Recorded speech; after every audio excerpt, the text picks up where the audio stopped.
A reading from the Holy Gospel according to Matthew. At that time, Jesus said to his apostles, "Whoever loves father or mother more than me is not worthy of me, and whoever loves son or daughter more than me is not worthy of me, and whoever does not take his cross and follow me is not worthy of me. Whoever finds his life will lose it, and whoever loses his life for my sake will find it. Whoever receives you receives me, and whoever receives me receives him who sent me. The one who receives a prophet because he is a prophet will receive a prophet's reward, and the one who receives a righteous person because he is a righteous person will receive a righteous person's reward. And whoever gives one of these little ones even a cup of cold water because he is a disciple, truly I say to you, he will by no means lose his reward."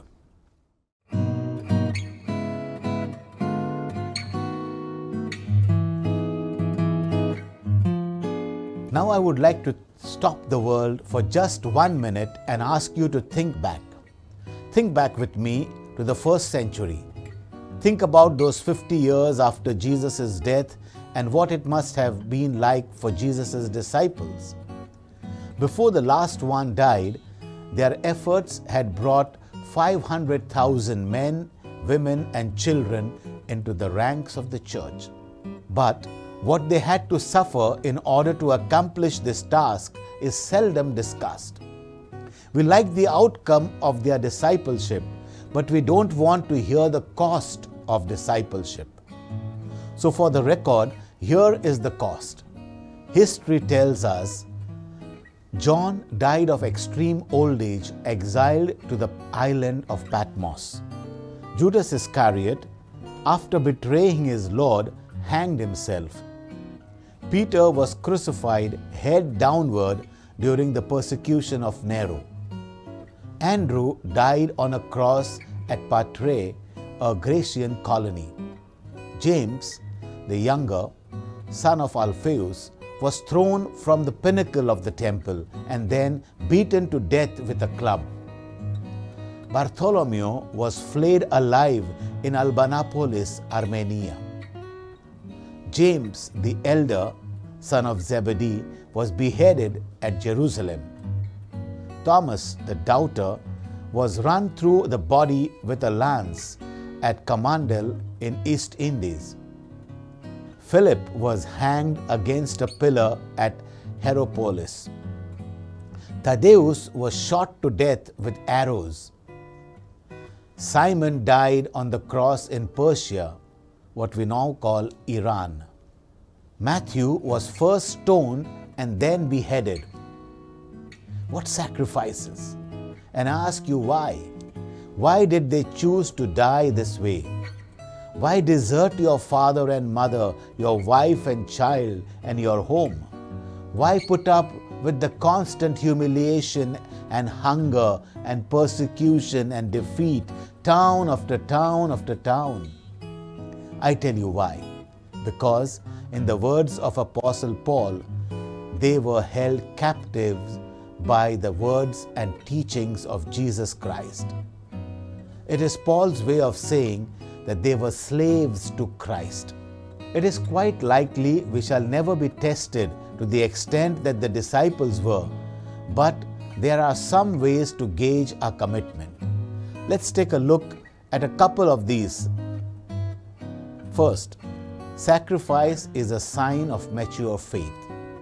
If you have been a Christian for some long time, I would suggest that the sacrifices you make are a telltale sign of a mature commitment. Let's look at the text. Jesus does not mince words with the 12 apostles. He says, "Do not suppose that I have come to bring peace to earth. I did not come to bring peace, but a sword." But what kind of sword is it that Jesus brings? Lord knows we have enough swords as it is. It is surprising to find that the sword he wields is used to divide the family.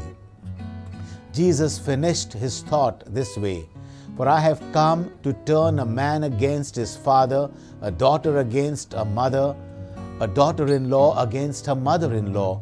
A man's enemies will be the members of his own household." Now, what is Jesus talking about? What Jesus anticipates is that within Jewish circles, a commitment to him will bring division within the family. A son who follows Christ will be at odds with a father who rejects the resurrection. A mother who becomes a disciple will be at odds with a daughter who believes she can live as she desires. A son-in-law will be at odds with the in-laws because he has led their daughter away from traditional Judaism. No greater example can be found for the divisive nature of the gospel than the life of Paul. Paul was an outstanding colleague amongst his peers. A Pharisee of Pharisees, he called himself. So trusted by the religious establishment, he was given the task of going to Damascus to arrest those who had fallen in with the disciples. But on that fated trip down the Damascus road, he encountered the one whom he thought was dead. He encountered the resurrected Christ. His life was suddenly turned upside down. He now found himself on the other side, one of the followers of Christ. As the result, he found himself at odds with his own colleagues. Nothing could be done to salvage the relationship that were lost. He was suddenly cut off from his career and his family. Paul was going to Damascus with a sword in his hand to persecute the Christians. He found Christ on that road, and suddenly the sword was turned upon him. Yes, he found peace, but he also found a sword which cut him off from his past. How mature are you in the faith? Don't answer with the number of years you have been in the church. Answer with the level of sacrifices you have made. Secondly, hospitality is a sign of discipleship. I think that showing hospitality is the first step in Christian discipleship. The famous anthropologist Margaret Mead was once asked this question: what was the earliest sign of civilization in any given culture? He expected the answer to be a clay pot or perhaps a fish hook or grinding stone. Her answer was a healed femur. The femur, of course, is the leg bone above the knee. Mead explained that no healed femurs are found where the law of the jungle, survival of the fittest, reigns. A healed femur shows that someone cared. Someone had to do that injured person's hunting and gathering until the leg healed. The evidence of compassion, she said, is the first sign of civilization. I would contend that it is also the first sign of the work of Christ in the life of a Christian. Jesus understood the importance of civility. Hospitality has fallen on some hard times these days, but it shouldn't be that way in the church. Jesus pointed out that even the smallest act of kindness shall be rewarded. It is staggering to think of the personal wealth of someone like Bill Gates. He is worth over $100 billion. Several years ago, he earmarked $1 billion over a 20-year period to endow a charitable trust for education and health. None of us will come close to making a contribution of that magnitude. Jesus recognized that there are various levels of kind acts. Those who help a prophet because he is a prophet will receive a prophet's reward, Jesus said. He added, those who receive a righteous man because he is a righteous man will receive a righteous man's reward.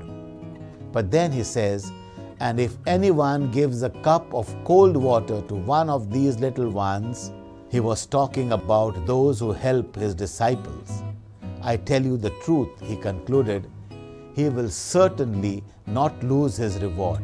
A small gesture, to be sure, a cup of cold water, but nonetheless important because, and here is the significance, the act indicates that the person is open to the message of the disciples. "He who receives you receives me," Jesus said. In a small act of kindness is the large act of receiving the gospel of Christ.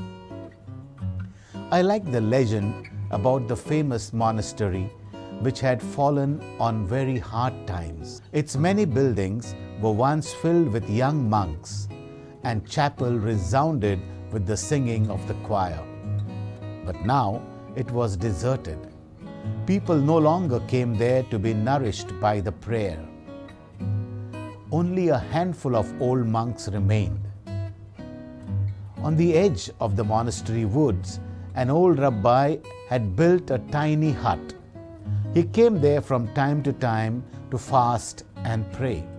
No one ever spoke with him, but whenever he appeared, the word would be passed from monk to monk. The rabbi walks in the woods. One day, the abbot decided to visit the rabbi and bare his heart to him. As he approached the hut, the abbot saw the rabbi standing in the doorway, his arms outstretched in welcome. It was as though he had been waiting there for some time. The two embraced. As he entered the hut, he saw in the middle of the room a wooden table with the scriptures open. They sat there for a moment in the presence of the book. Then the rabbi began to cry. The abbot could not contain himself. He covered his face with his hands and broke down. After the tears and all was quiet again, the rabbi lifted his head and said, "You and your brothers are serving God with a very heavy heart." He said, "You have come to ask a teaching of me. I will give you a teaching, but you can only repeat it once. After that, no one must ever say it aloud again." The rabbi looked straight at the abbot and said, "The Messiah is among you." The abbot stood in stunned silence. Then the rabbi said, "Now you must go." The abbot left without ever looking back. The next morning, the abbot called his monks together in the chapter room. He told them that he had received a teaching from the rabbi who walks in the woods, and that this teaching was never again to be spoken aloud. Then he looked at each of his brothers and said, "The rabbi said that one of us is the Messiah." The monks were startled and thought to themselves, what could it mean? Is Brother John the Messiah? No, he is too old and crotchety. Is Brother Thomas? No, he is too stubborn and set in his ways. Am I the Messiah? What could this possibly mean? They were all deeply puzzled by the rabbi's teaching, but no one ever mentioned it again. As time went by, though, something began to happen at the monastery. The monks began to treat one another with reverence. They were gentle with one another. They lived with one another as brothers once again. Visitors found themselves deeply moved by the genuine caring and sharing that went on among them. Before long, people were again coming from great distances to be nourished by the prayer life of these monks. And young men were seeking and were asking once again to become part of the community. Jesus said, "He who receives you receives me." Hospitality, because in one another we see face of Christ. It is the first step in Christian discipleship. A cup of water is a sign that Christ is welcome. I cannot begin to tell you the reward that is waiting for every one of us who believe. Not even the smallest kindness will be missed by a Father who is ever watching. And while it is true that as a disciple of Christ, we must live a life of peace, we must be ever vigilant that peace can also be a dagger. Commitment to Christ can separate us from those we love. Jesus brings peace, but it's peace between God and man. There is no guarantee that peace will exist between us, not even between members of the same household. The mature disciple will make note of this, but never underestimate the power of a cold cup of water. Hospitality toward one another is a sign that Christ is welcome. And where Christ is welcome, all things are possible. Even the swords that divide us can be sheathed by hospitality. Work towards peace, but be prepared for conflict and keep a cup of cold water waiting by the door. Amen.